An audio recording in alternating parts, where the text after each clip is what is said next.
오늘 또 여러분에게 영국 현지에서 가르치는 그대로를 알려드리겠습니다. 오늘 저희가 배울 건 바로 passive, 수동태를 배워볼 건데요. 흔히 be past participle 이렇게 불려지는 애들이죠. 영국에서 수동태를 가르칠 때 저희가 세 가지 상황일 때 수동태를 자주 쓰거든요. 첫 번째는 emphasis, 바로 누구를 강조해야 되는지를 나타낼 때 저희가 passive, 수동태를 사용하고요. 두 번째는 unknown, not important, obvious, 바로 doer, 행위자가 누군지 모른다거나 중요하지 않다거나 또는 누구나 알 법한 뻔한 사람일 경우에 저희는 passive, 수동태를 사용한다라는 겁니다. 그리고 세 번째로 indirect, 직접적이 아니라 간접적으로 저희가 말을 할 때 바로 passive, 수동태를 사용한다고 알려줍니다. 그리고 마지막으로 passive, 수동태 표현으로서 더 자주 사용되어지는 회화적인 표현을 제가 알려드리겠습니다. 오늘 이 강의를 통해서 단순히 능동태에서 수동태로 변환시키는 것이 아니라 원어민들이 어떻게 영어 회화에서 어떤 상황에서는 능동태를 사용하고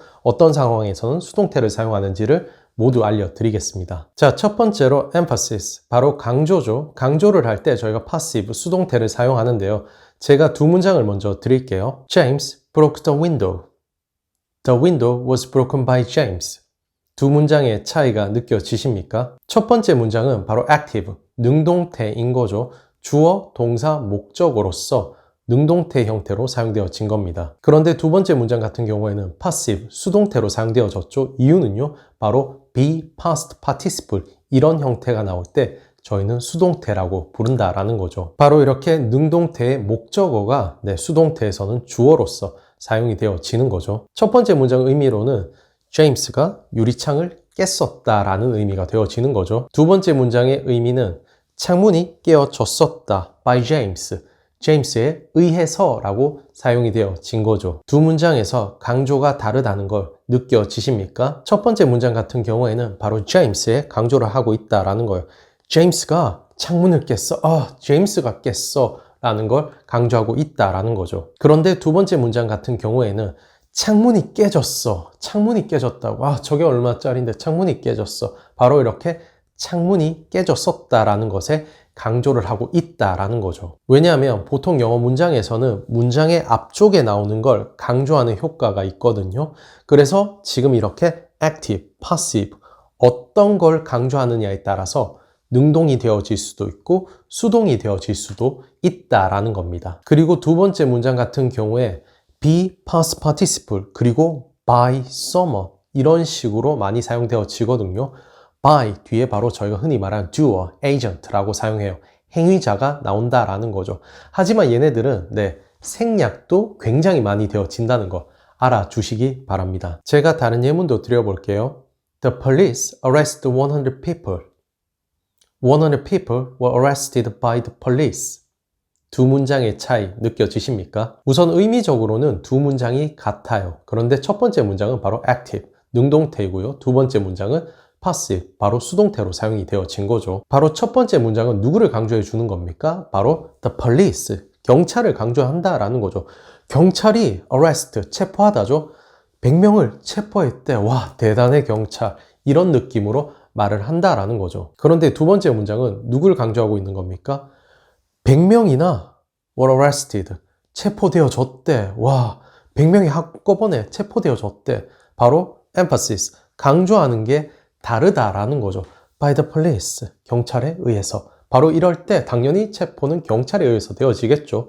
생략 가능하다라는 겁니다. 아시겠죠? 바로 여기서 중요한 건 passive, 반드시 be past participle, BPP 형태로 사용해야 된다라는 거 알아주시면 될 겁니다. active, passive, 능동태, 수동태는요. 어떤 걸 쓰는 게 맞고 틀린 게 아니라 내가 뭘 강조하고 싶냐에 따라서 이렇게 저희가 사용할 수 있다라는 거죠. 자, 이번에는 doer, agent, 행위자거든요. 행위자가 unknown, not important, obvious 이럴 때 저희가 passive, 수동태를 사용한다라고 말해요. 한마디로 저희가 행위자가 누군지 모른다거나 중요하지 않다거나 obvious, 누구나 알 법한 뻔한 사람이거나 할 때는 저희가 passive, 수동태를 사용할 수 있다라는 겁니다. 예문으로서 알려드릴게요. My wallet was stolen yesterday. 이렇게 사용할 수 있어요. 어제 내 지갑이 도난당했었다라는 의미죠. 바로 이렇게 be past participle, BPP 형태로서 수동태 사용되어진 거죠. 생각을 해보세요. 여러분들 지갑이 도난을 당했어요. 그러면 누가 가져갔는지 알 수가 있을까요? 모른다라는 거죠. unknown. 누구인지를 모를 때 저희는 바로 passive, 수동태를 사용할 수 있다라는 겁니다. 그런데 훔쳐간 사람을 알아요. 그리고 그걸 강조도 하고 싶어요. 저랑 가장 친한 친구 제임스가 제 지갑을 훔쳐갔었어요. 그래서 제가 다른 친구에게 James stole my wallet 이라고 말할 수 있다라는 거죠. 제임스가 내 지갑 훔쳐갔었어. 믿겨? 걔가 지갑 훔쳐가더라. 바로 이렇게 행위자에게 강조를 할 때는 저희는 active, 능동태를 쓴다라는 겁니다. 제가 살고 있는 영국에는요, 모기가 많이 없어요. 거의 없는 것 같아요. 그런데 한 번씩 벌레에 물릴 때가 있어요. 어떤 벌레인지를 모를 때가 많거든요. 그럴 때 저희가 I was bitten 이라고 할 수 있다라는 거죠. 바로 bite, 물다의 past participle, bitten 사용되어진 거죠. 제가 어떤 것에 물렸는지 알 수 없을 경우에 저희는 이렇게 passive, 수동태로서 사용할 수 있다라는 겁니다. 그리고 여기에선 I was bitten by something 이렇게 사용하셔도 되긴 하는데 by something 생략하고 사용을 한다라는 거죠. 저희는 물렸다라는 것에 집중을 한다라는 겁니다. 자, 저희가 이렇게도 굉장히 많이 쓰거든요. 영국에 있는 집들은 대부분이 100년 된 집들이 굉장히 많습니다. 그래서 저희가 이렇게 말할 수 있어요. This house was built in 1920. 이렇게 말할 수 있는 거죠. 수동태로 사용되어진 거죠. 이 집이 1920년에 지어졌어 라는 의미죠. 여기에서 저희는 by someone, 누구에 의해서 지어졌는지 관심이 없어요. Not important. 이럴 때 저희가 수동태를 사용한다라는 겁니다. 만약에 여러분들이 행위자를 강조하고 싶어요. My grandfather built this house in 1920. 이렇게 말하고 싶을 때는 완벽하게 active, 능동태로서 사용을 할 수 있다라는 거죠. 다른 사람이 아니라 우리 할아버지가 이 집을 지었어. 강조하고 싶을 때 이렇게도 쓸 수 있다라는 겁니다. 저희가 이렇게도 쓸 수 있죠. All flights are cancelled. 완벽한 passive, 수동태로서 사용이 되어진 거죠. 모든 비행이 cancelled, 바로 취소되어졌다라는 거죠. 비행 취소를 한 행위자가 누구일까요? 저희가 관심이 있을까요? 항공사 내 고위 임원이라던가 정부 관계자라던가 저희가 관심이 없다라는 거죠. 여러분들도 잘 생각해 보시면 여러분들이 한국말로 써도 비행이 다 취소됐어 라고 말하지 비행 관계자가 비행을 취소했어 라고 하지 않잖아요. 바로 이럴 때 저희가 passive, 수동태를 쓴다라는 겁니다. 또는 제가 레스토랑에 갔어요. 그리고 난 뒤에 스테이크 받았어요. 그런데 너무 익은 것 같아요. 그래서 제가 이렇게 말해요. My steak is overcooked. 이렇게 말할 수 있다라는 거죠.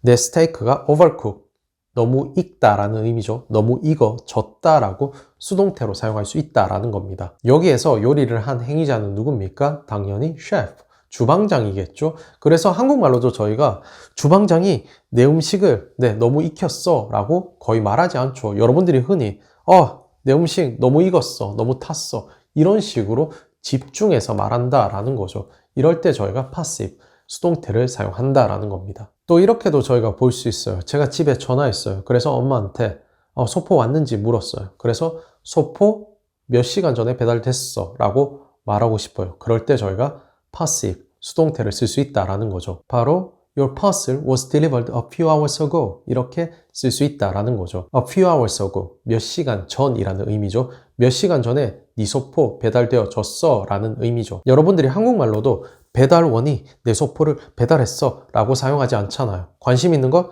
내 소포가 배달되어졌어 그거잖아요. 그럴 때 저희가 passive, 얘네들을 쓴다라는 겁니다. 자, 이번에는 저희가 indirect, 얘들을 배워볼 겁니다. direct, 직접적이죠. indirect, 간접적이죠. 저희가 간접적으로 말하고 싶을 때 passive, 수동태를 사용해요. 제가 두 문장을 드릴게요. You have to submit the assignment by Friday. The assignment has to be submitted by Friday. 두 문장의 차이가 느껴지십니까? 첫 번째 문장 같은 경우에는 direct, 직접적이다라는 거죠. 다소 강할 수도 있어요. You have to submit, submit, 제출하다죠. 너 제출해야 해 라는 거죠. The assignment, 과제라는 의미죠. 그리고 by Friday, 금요일까지라는 의미죠. 너 금요일까지 과제 제출해야 해 라는 의미로 사용이 되어진 거죠. 그런데 두 번째 문장 같은 경우에는 be submitted, 바로 be past participle, 수동태가 사용되어진 거죠. 의미적으로 과제는 금요일까지 제출되어져야 합니다 라는 의미죠. 느껴지시죠? 뭔가 indirect, 간접적이고 formal, 형식적이죠. 거기다가 polite, 정중할 수도 있다라는 겁니다. 바로 이렇게 passive가 이런 형태로 사용되어진다면 뭔가 indirect, 바로 간접적으로 말하는 느낌을 준다라는 겁니다. 또 다른 예문을 보여드릴게요. You need to clean the office. The office needs to be cleaned. 두 문장의 차이 느껴지십니까? 첫 번째 문장 같은 경우에는 능동태로서 direct, 직접적이다 라는 거죠. 너 사무실 청소해야 할 필요가 있을 것 같은데 너 사무실 청소해야 돼 라는 의미로 사용이 되어진 거죠. 그런데 두 번째 문장 같은 경우에는 사무실 청소해야 될 필요가 있을 것 같은데 라는 의미로 사용을 한다라는 겁니다. 자, 저희가 passive, 바로 수동태를 사용할 수 있는 조건에 대해서 세 가지를 배워봤는데요. 제가 지금부터 능동태보다 수동태로서 영어 회화에서 더 많이 사용하는 유용한 표현들을 알려드리겠습니다. 첫 번째는요, I was born in 2005 이렇게 사용할 수 있는 거죠. 바로 나 2005년에 태어났어 라고 말을 한다라는 거죠. 내가 몇 년도에 태어났는지에 대해서 말할 때 저희는 fixed expression, 바로 고정되어진 표현으로서 이렇게 수동태로서 사용을 한다라는 겁니다. 바로 이렇게 was born in 연도 이렇게 사용되어진다라는 거죠. 당연히 was, 과거가 나오겠죠. 내가 태어난 게 과거이기 때문에 이런 형태로 사용한다는 거 알아주시기 바랍니다. 또는 저희가 레베카 지난달에 General Manager, 총책임자로 승진했어 라고 말할 때도 저희가 수동태를 쓴다라는 겁니다. 바로 Rebecca was promoted to General Manager last month 이렇게 쓸 수 있다라는 거죠. be promoted to, 그리고 뒤에 position, 바로 직책이 나와지면 그 직책으로 승진되어졌다라고 저희는 수동태로서 사용을 한다라는 겁니다. 여러분들이 친구랑 길을 걷다가 흔히 이렇게 말할 수 있죠. 새로운 병원 올해 지을 거라던데 라고 말하고 싶어요. 그럴 때 저희가 passive, 수동태를 사용할 수 있다라는 거죠. 바로 A new hospital is going to be built this year 이렇게 사용할 수 있는 거죠. be going to, 뭐뭐 할 것이다 라는 거죠. 미래를 나타낸다 라고 했었죠. 또는 저희가 the meeting, 회의가 연기되었다 라고 말할 때 완벽하게 수동태로서 사용하는 거죠. The meeting is postponed 라고 사용이 되어진다라는 거죠. postpone, 바로 연기하다 라는 의미를 가지고 있죠. 한국말로도 저희가 회의가 연기되어졌다 라고 말하지 사장이 회의를 연기했어, 부사장이 회의를 연기했어 라고 흔히 말하지 않는다 라는 거죠. 그리고 여러분들이 그 영화 실화를 바탕으로 한 거래, 실화를 기반으로 한 거래 라고 말할 때 저희가 passive, 얘들을 쓸 수밖에 없다라는 겁니다. 바로 the film is based on a real story 라고 할 수 있다라는 거죠. be based on, 뭐뭐를 기반으로 하다라는 의미를 가지고 있죠. 또는 여러분들이 그 영화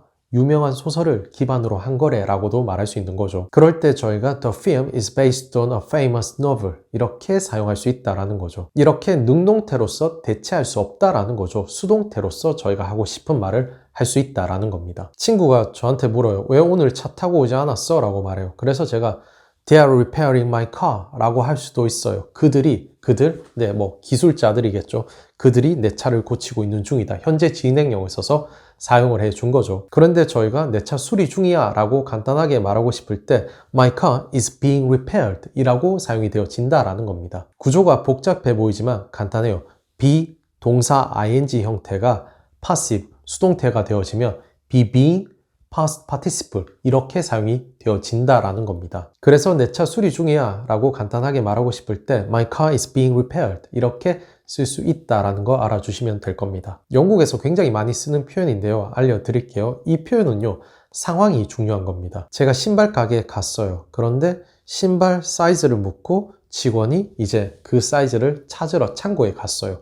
그런데 다른 직원이 저한테 와서 Can I help you? 라고 물어요. 도와드릴까요? 라고 묻는 거죠. 그럴 때 제가 No thank you, I'm being served 라고 말할 수 있다라는 거죠. 의미적으로는 나 지금 서비스 받고 있는 중이에요 라는 의미인데요. 이렇게 직역을 하지 마시고 지금 다른 사람이 나 도와주고 있는 중이에요 라고 의역으로서 생각해 주시면 될 겁니다. 여러분들이 영국에서 옷가게를 갔어요. 그러면 이미 직원이 여러분들의 색상, 사이즈를 찾으려고 창고에 간 상태죠. 그럴 때 다른 직원이 와서 도와드릴까요? 라고 물었을 때 여러분들이 No thank you, I'm being served 라고 말할 수 있다라는 거죠. 이런 상황에서 사용할 수 있다라는 게 중요하기 때문에 단순한 의미보다는 이런 상황에 사용을 해주시기 바랍니다. 자, 이렇게 저희가 passive, 수동태를 배워봤는데요. 영국에서도 굉장히 중요하게 다루는 애들입니다. 제가 간단히 정리를 해드릴게요. 첫 번째로서 emphasis, 바로 강조한다 라고 했었죠.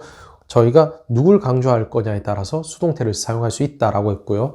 두 번째로서 행위자가 unknown, not important, obvious, 행위자를 저희가 모르거나 또는 중요하지 않게 생각하거나 또는 누구나 아는 뻔한 사람일 때 저희는 passive, 바로 수동태를 사용한다라고 했죠. 그리고 마지막 세 번째로서 indirect, 바로 간접적으로 사용한다라고 했죠. 간접적으로 사용하면 polite, formal, 형식적이고 정중한 표현으로서 사용할 수 있다라고 했는데 세 번째 같은 경우에는 formal, 형식적인 형태로 사용되어진다라는 거 알아주시기 바랍니다. 오늘 수업은 여기까지 하겠습니다. 오늘 강의가 마음에 드셨다면 구독과 좋아요 부탁드리겠습니다. 앞으로도 영국에서 가르치는 그대로를 알려드리겠습니다. 감사합니다.